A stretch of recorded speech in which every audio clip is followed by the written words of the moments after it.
Praise Lord. जय मसीह की। प्रिय भाई और बहनों और मित्रों, पिछले दिनों के बारे में हमने बात किया कि यीशु मसीह ने किस तरह से रोज सुबह उठकर परमेश्वर को प्रार्थना के लिए जाते थे, परमेश्वर से बातें करने के लिए, क्योंकि यीशु मसीह और परमेश्वर का जो प्रेम था बहुत ही अटूट था। परमेश्वर ने यीशु मसीह को इस पृथ्वी पे भेजा था इसीलिए कि वो मनुष्य को बताए कि परमेश्वर का और यीशु मसीह का प्रेम कैसा है,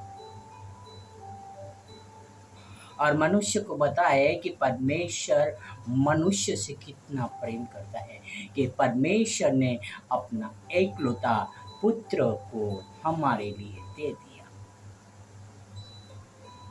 भाई और बहनों और मित्रों, परमेश्वर का प्रेम अनंत है, परमेश्वर का प्रेम अद्भुत है, परमेश्वर का प्रेम सर्वशक्तिमान है, परमेश्वर का प्रेम कभी नाश होने वाला नहीं है, परमेश्वर का प्रेम सदैव है, परमेश्वर का प्रेम सदा हम पर बने रहता है। भाई और बहन और मित्रों, पवित्र शास्त्र बहुत ही अच्छी तरह से लिखता है कि परमेश्वर का प्रेम कैसा है करके।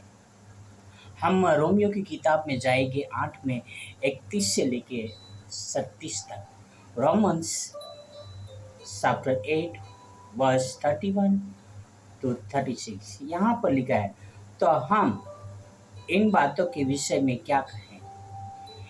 यदि परमेश्वर हमारी ओर है तो हमारा विरोधी कौन हो सकता है? हमारी ओर परमेश्वर है तो हमारे विरोधी कौन हो सकता है?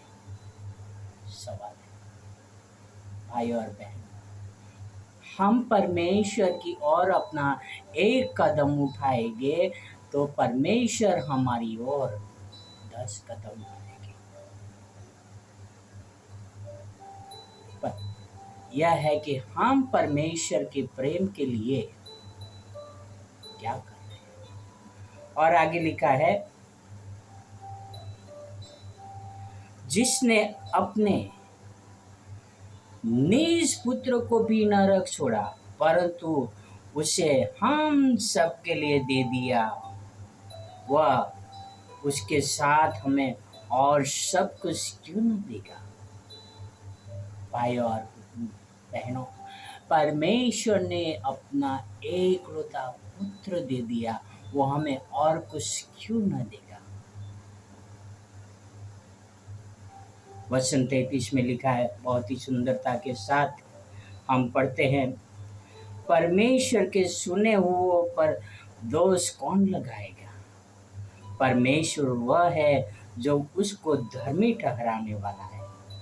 भाई और बहन और मित्रों, परमेश्वर के सुने हुओं पर कौन दोष लगाएगा? कितना भी प्रयत्न कर ले दोष लगाने वाले लोग, पर जिसको परमेश्वर ने सुन लिया है उसको कोई फर्क नहीं पड़ने वाला है। भाई और बहन और मित्रों, यह परमेश्वर का अनंत प्रेम है। आगे वचन 34 में लिखा है, फिर कौन है जो दंड की आज्ञा देगा? परमेश्वर के सुने हुओं को कौन है जो दंड की आज्ञा देगा? मसीह वह है जो मर गया, वरन मुर्दों में से जी भी उठा और परमेश्वर की दाहिनी ओर है, उसने हमारे लिए निवेदन भी करता है। Praise the Lord. प्रभु यीशु मसीह हमारे लिए निवेदन भी करता है कि हम बचाए जाए, क्योंकि यीशु मसीह हमसे प्यार करते हैं और परमेश्वर हमें प्यार करता है। आगे वचन 33 में पढ़ेगा, कौन हमको मसीह के प्रेम से अलग करेगा? क्या बोलते हैं? कौन हमको मसीह के प्रेम से अलग करेगा? क्या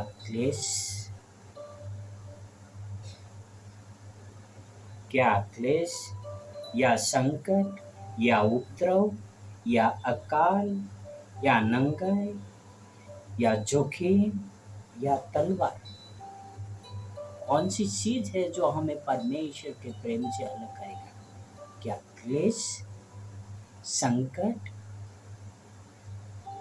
या उपद्रव, या अकाल, या नंगाई, या जोखिम, या तलवार?